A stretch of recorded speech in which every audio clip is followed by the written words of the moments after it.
तुम्हारे योग्य नहीं, ये राज भवन की राज बधू, पर गमन तुम्हारे योग्य नहीं। ये कोमल संत कुमार कहाँ, वन कहाँ उधर संकट भय है, जिसमें वंचरों राक्षसों का भय है। जब दर्शन सुख में का होगा तो कानन कंदन है कैसा। सिंहनी जब सिंह के साथ रहे तो उसको डरिया भय कैसा। क्या कहा जानकी कोमल है जो नहीं वन कवन के लायक है। जानकी नाथ क्या है कठोर जो उसका तन मन के लायक है। कहने को हम अबलाए हैं पर हम में भी कितने बल हैं। कठोर से भी कठोर हैं, कोमल से भी कोमल है। मैं कैसे ले चल सकता हूँ जब हूँ आज्ञा के बंधन में। मंजली माँ ने यह नहीं कहा सीता भी जाए संगवन में। अब तुमको संग ले चलूं तो वह बात आन की जाती है। माँ कहेगी वनवास कहाँ जब साथ जान की जाती है।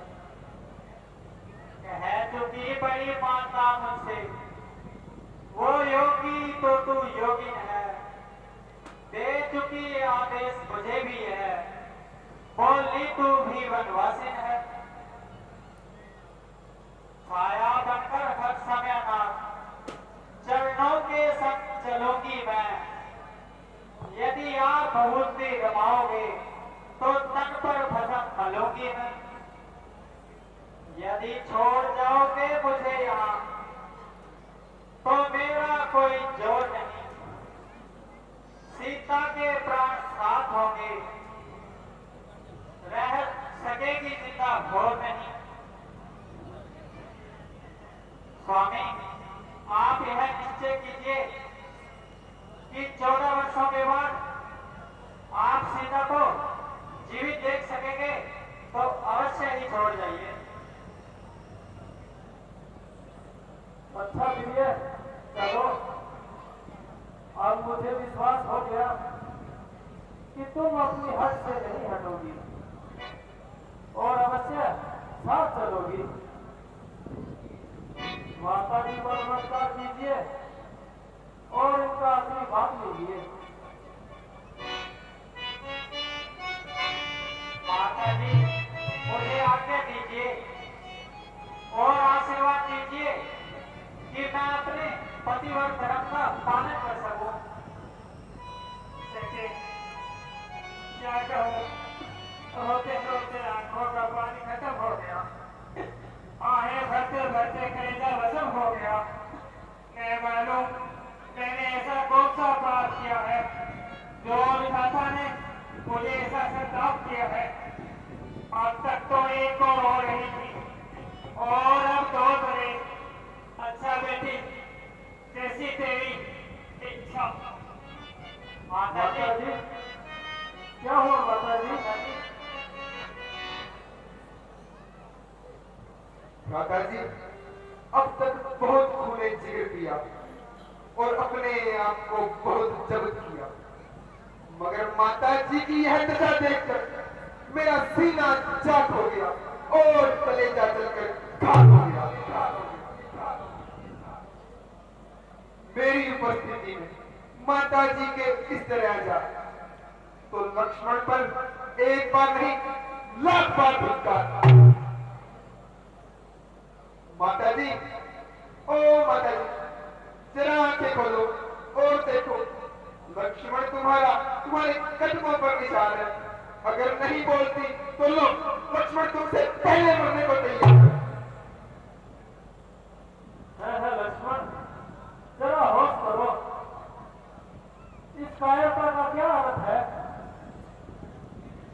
अजब अंधेर है।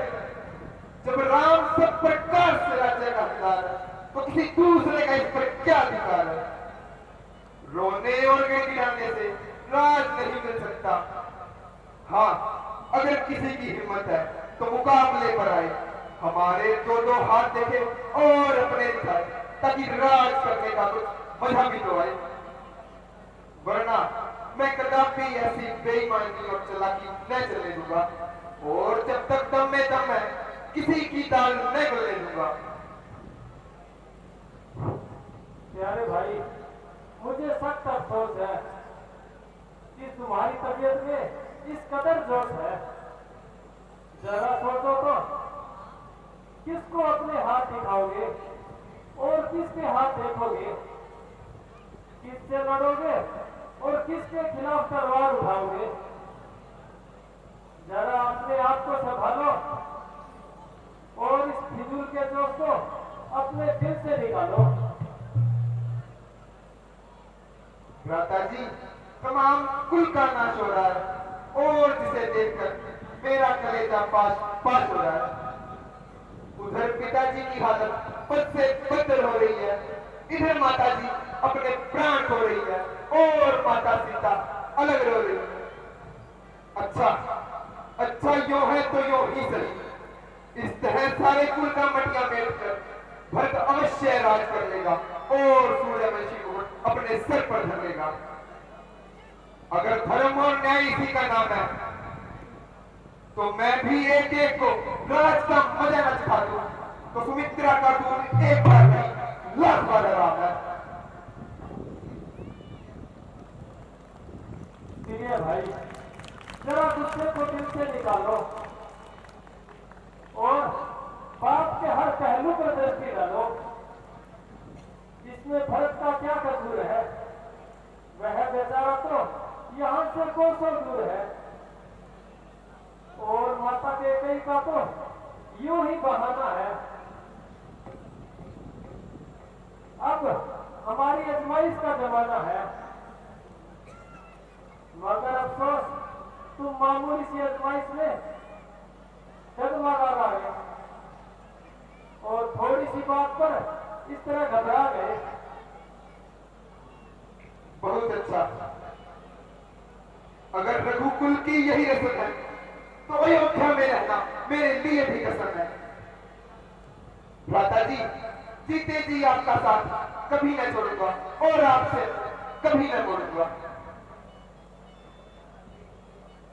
लक्ष्मण, यदि तुम भी मन में जाओगे तो भरत का क्या होगा? लक्ष्मण से यह कैसा सवाल? इस अवस्था में उसका जिंदा रहना सख्त मुहाल है। लक्ष्मण उससे पहले जान देने को तैयार है। लक्ष्मण, तुम्हारी इस भूल से सारा कुल बेचिराग हो जाएगा।